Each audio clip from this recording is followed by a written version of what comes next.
Gabe bat baino latzago, ta urteak egun baino gehiago, 574 ohe huts samina zabaltzan.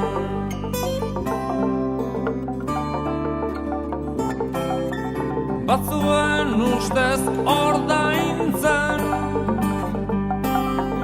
dagokien zigorra, maite dutenentzat berriz askatasuna izea, baina hori nork ulertarazi, etxean zai bakarrik denari. 574 taupada gehiago.